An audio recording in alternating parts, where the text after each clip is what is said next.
ilang beses akong nakiusap sa'yo. Hanggang ngayon, hindi mo pa rin ako tinatantan. Hanggang ngayon, hindi mo pa rin tinatantanan ang asawa ko. May pa-text-text ka pa? Ang kapal ng mukha mo! Huwag mo ang hinaharangin, Nada. Ikaw yung nag-text sa akin, di ba? Di ba? Kaya sigurado ko, ikaw rin yung gumagawa ng paraan para makalapit ka sa asawa ko. Gusto mo talaga ng gulo? Sige! Bibigay ko sa'yo! Gusto mo ng gulo? Wow! Gulo. Wow! Empty words, Monica! Pwede ba, ha? Hindi ako makikipagsindakan sa'yo, kaya kung pwede lang bumalik ka na sa boring mong bahay. Baka hindi mo alam, ha? Boring ka! Kaya nga si Adrian naghanap ng excitement sa iba. Teka nga, bakit ka ba nandito? Hindi mo pa rin ba natatanggap?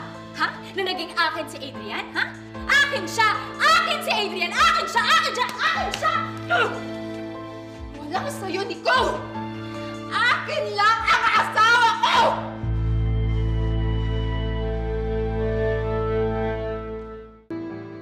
Kahit kailan, Monica, hindi na naging sayo si Adrian.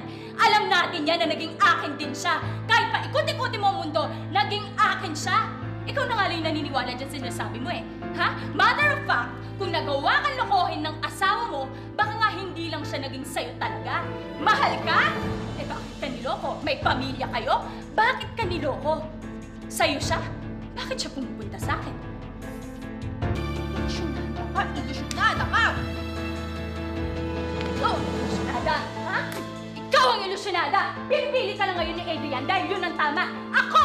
Pinili niya ako noon kahit mali.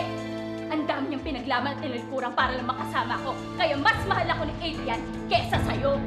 Ah!